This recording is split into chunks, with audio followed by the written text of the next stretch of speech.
East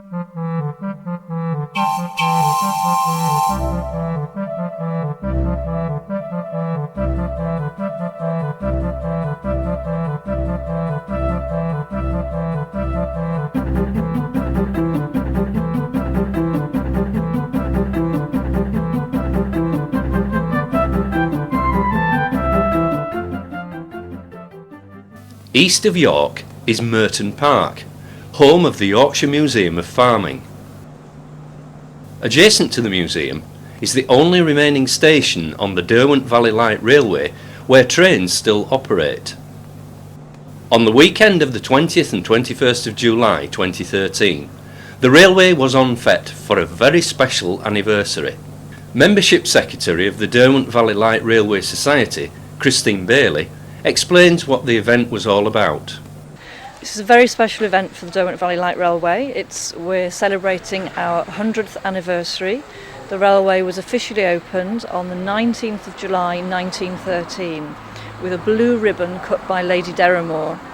So we are celebrating 100 years of operation in various guises.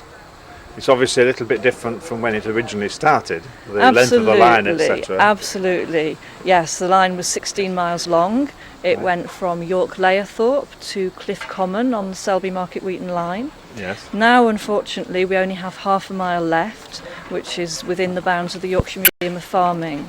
But we run a very exciting little railway on that half mile. We have 6 diesel locomotives and a newly arrived steam locomotive. And this weekend, of course, we also have 3 visiting engines, which is very exciting. We have Joe M, who worked on the line in the 70s, taking some special trains, and we also have D2245, a Class 04, which is visiting us from the Battlefield line, and this locomotive actually worked on the Derwent Valley. Would we have seen you earlier driving a diesel? Yes, I was seen very briefly on the footplate of the Class 04. Right, and you enjoy that? Yes. Do you have any special training for that, or just training given here? It's training given here. We have our own safety management system, which includes taking people up through from when they start out to drivers. They become second men first, right.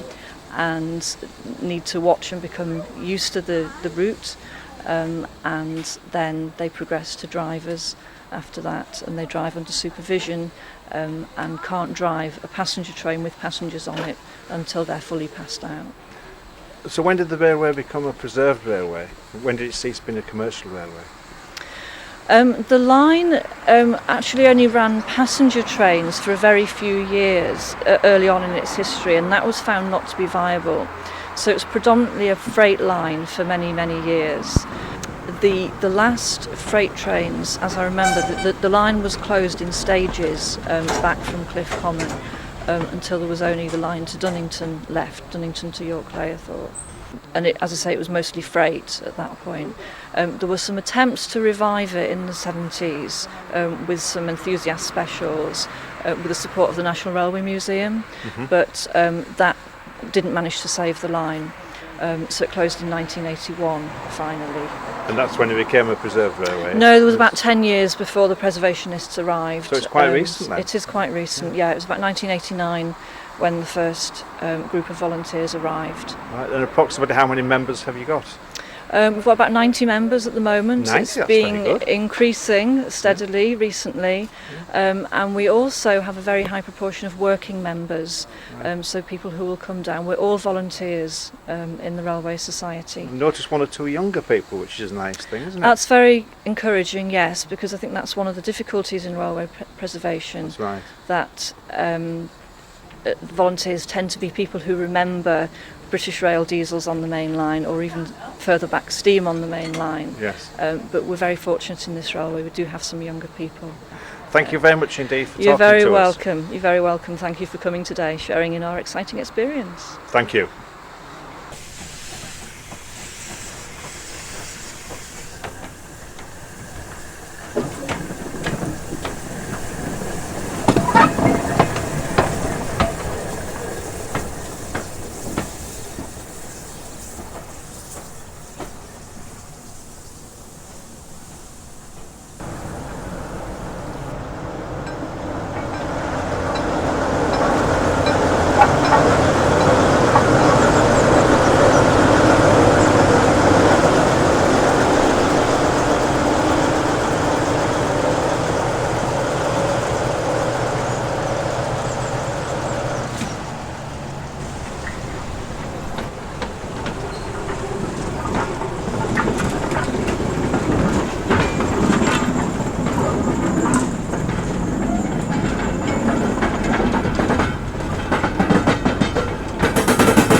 Good afternoon. This is Colin Shutt, who is the proud owner of the Ford Model T rail bus. This is correct.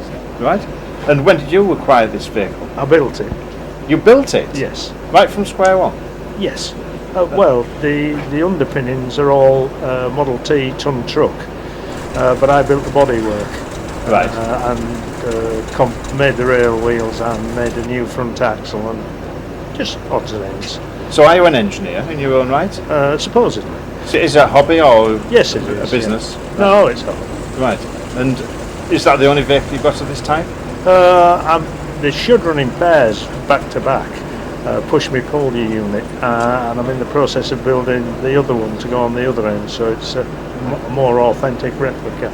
It's the sort of thing that we've seen in the, or you visualise we've seen in the old black and white movies from years back, yeah. The Keystone Cops and things. There is some English footage of them running on the Kent-Sussex Railway, Right. Which shows how they ran in those days, and it's a bit Laurel and Hardy. Approximately what did it cost you to build it? The chassis, which had an absolutely desperately bad camper van top on it,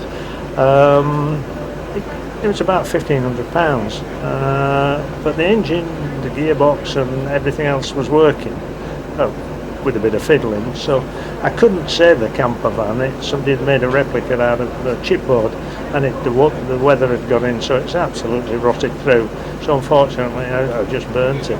Right. And is it a petrol engine? Yes, it's the original, it's a 3 litre 4-cylinder Model T engine, right, with a very curious gearbox. So the engine, the gearbox and the chassis, what sort of age are those? 1920s. Right, very good.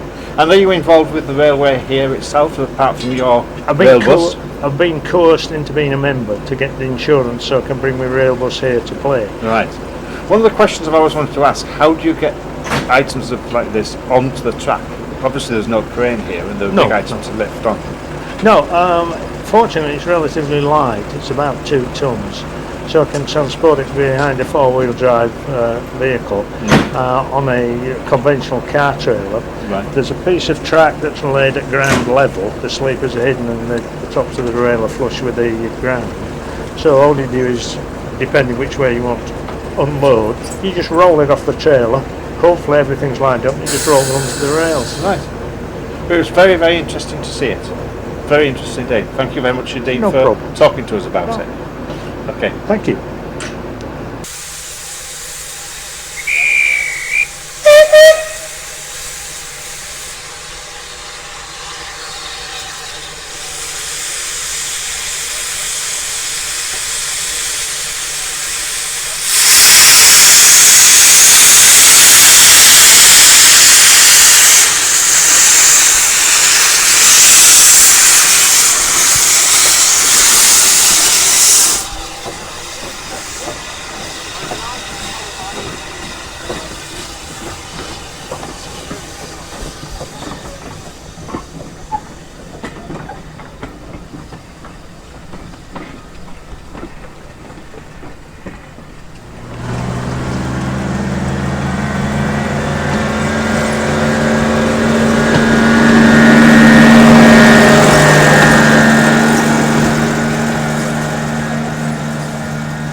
locomotive Joem was one of 113 similar engines built over a period of 54 years.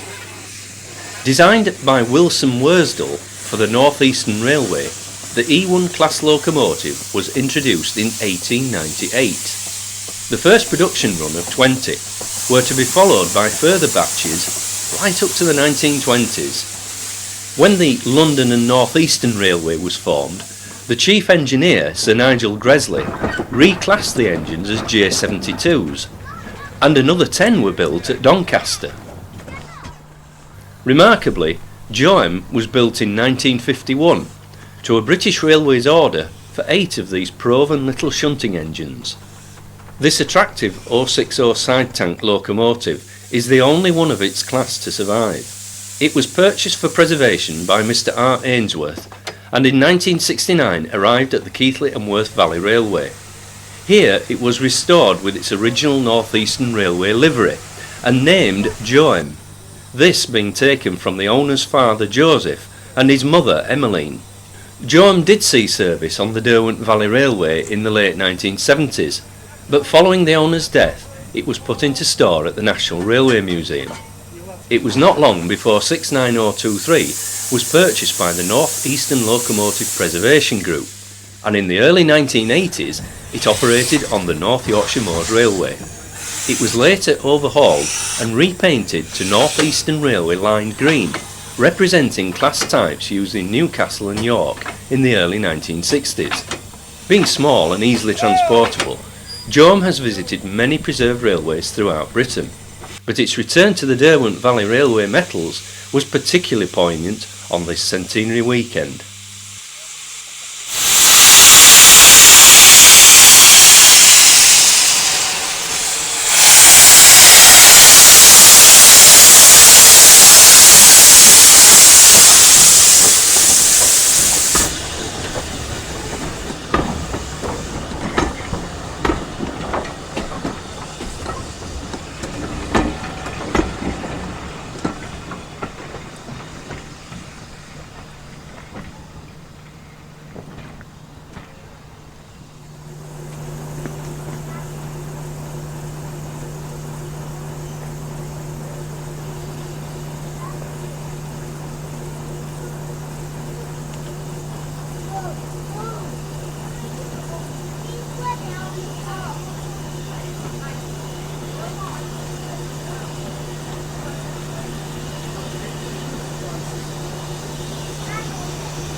We're now talking to Trevor Humber, who is one of the founder members of the Derwent Valley Light Railway. Good afternoon, Trevor. Hi there. Yeah. Is it a lovely day for us today? It is. Very successful? Yes, very. Good. There seems to be plenty of people that seem to be enjoying themselves. We've put a lot of effort into this. Yeah, I think it's paid off. So we're just coupling up. This train's going out shortly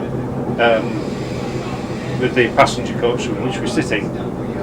This passenger coach is called Sylvia. Can you tell us a bit about Sylvia? Because I understand it was built by an individual, wasn't it? Yeah, Martin Blackburn, a local engineer of BW Engineering.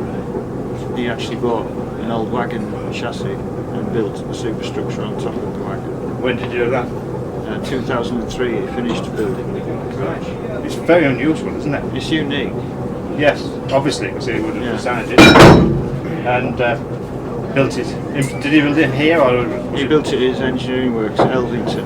Right. Yeah. I understand he's not a member anymore. He is actually a member. Yes. Oh, right.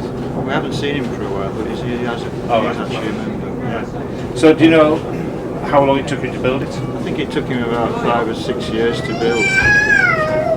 The coach is filling up now for the next journey. Okay, thank you. Thanks for your time. It's okay, no problem. Okay.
This is Brian Lambert, who is the proud owner of this wonderful Drury loco. Can you tell me a little bit about this? For example, when was it actually built?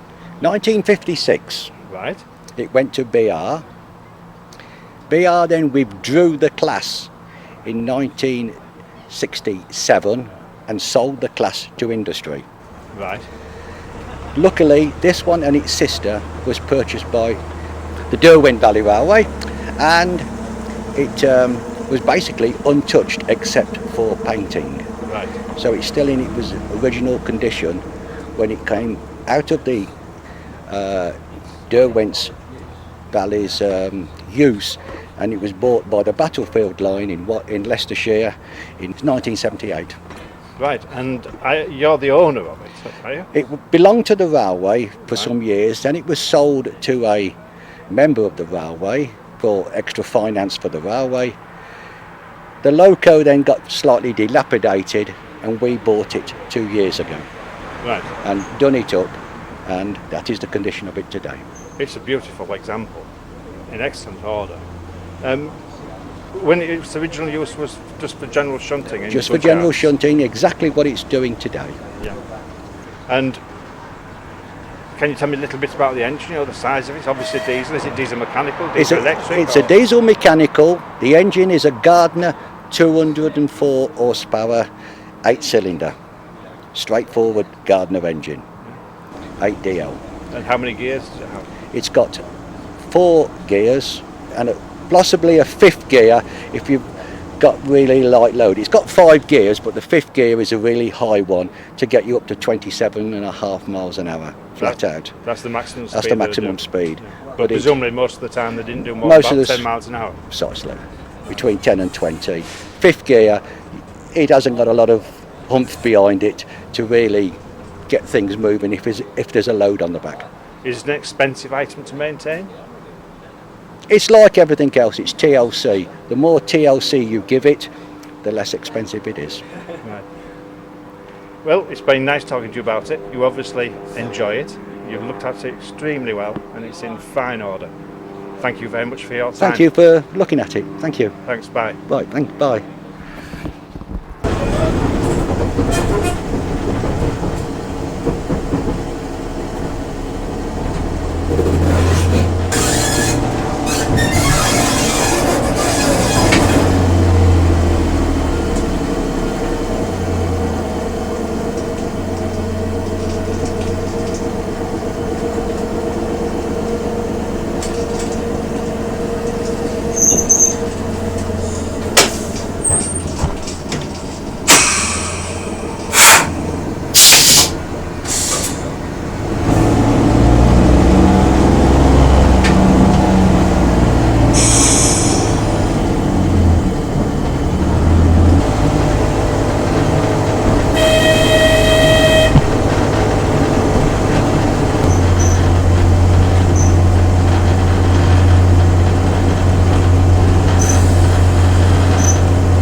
The railway may only be half a mile long, but the intensive service on the Centenary weekend really was a commendable achievement by the working members of the Railway Society.